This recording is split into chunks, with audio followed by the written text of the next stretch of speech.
After realizing there was not enough material reflecting positive things about black children in Africa, one historian felt she had to close the gap. She's creating a decolonized history of Africa for children through books. Titled In Africa with Avi and Kumbi, the book tells the story of the continent from ancient times to independence. History professor and author Nomalanga Mkhize is joining us now live via Skype to talk more about her book and her project, Africa with Avi and Kumbi. Prof, good morning. And thank you very much for joining us on ENCA this morning. It's a wonderful project. I mean, I just saw a write-up about it, about how you went about and you decided to do this. But first, I just want to start on Africa Day.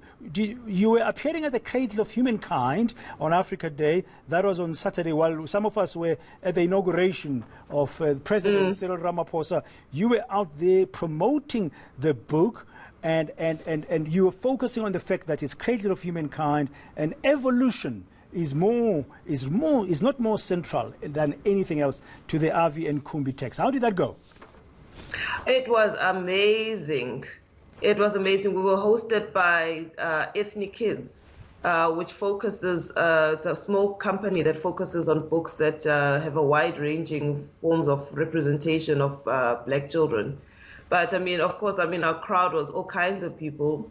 You know, the kids were amazing. And what was even more astounding was how quickly they understood some of these concepts coming from African history. And we sang, and we read bits of the book, and we spoke about the fact that all humans actually have their genetic origins in Africa. So that was fun. Yeah, what I like about your project, what resonates with me, I'm sure it will resonate with many Africans, is that you are focusing on the history going way back before European and other types of explorers hit our shores.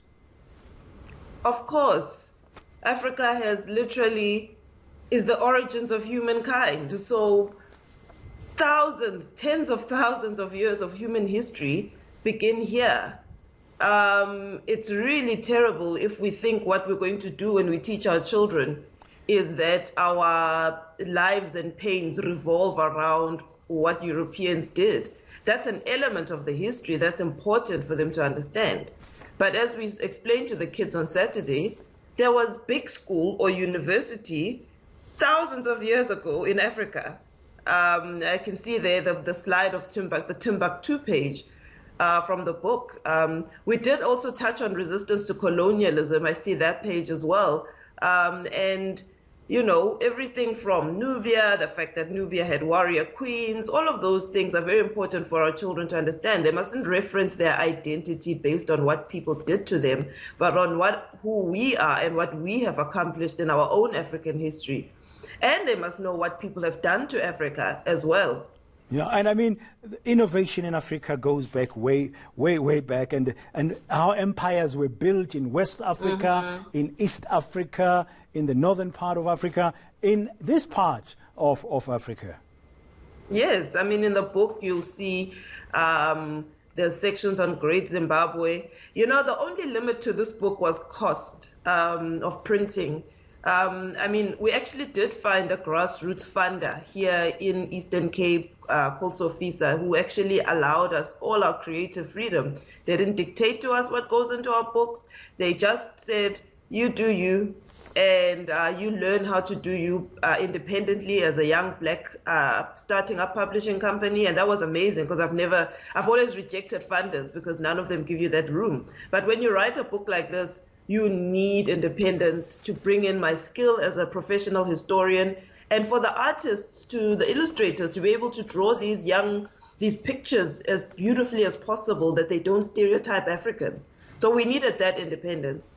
Yeah, which it's a pity that you can't get more funding, but I'm hoping somebody will be listening and saying, no, we need to get behind this project. You are focusing on the history as well of African technology. I mean, in conversations and when you read about discoveries here in South Africa and elsewhere, you hear about, you know, how Africans long before anybody else settled here were smelting gold, were smelting iron. In fact, the early traders from Europe were coming here with their spices and cloth and stuff because of the minerals, because of the gold. Yeah.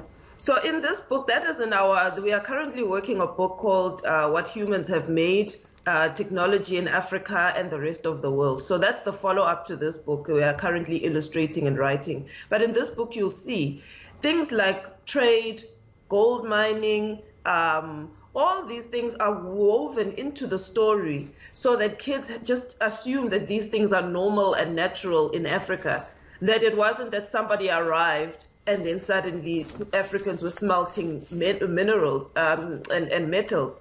That's in this book as part of the story. We don't need to go and say, oh, look, Africans are super amazing. We just show that Africans have these things, and there's no need for us to be constantly feeling the need to defend ourselves in light of the world and what they think about us. So when kids read this book, the point is that they just assume that these things are natural for Africans, that trade and innovation are just part of African history.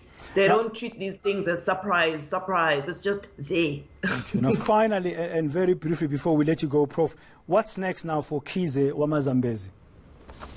She's writing the book with the illustrators on the history of technology in Africa and the rest of the world so that we can focus distinctly on the African origins of human innovation. There's lots of evidence for that in the Western Cape, and then we'll link that right through up to quantum computers. So that's what we're working on currently, and I hope people will be able to support that as it comes up probably next year. Prof, we'll catch up with you as that project goes on. Thank you very much. History professor and author Nomalanga Mkhize.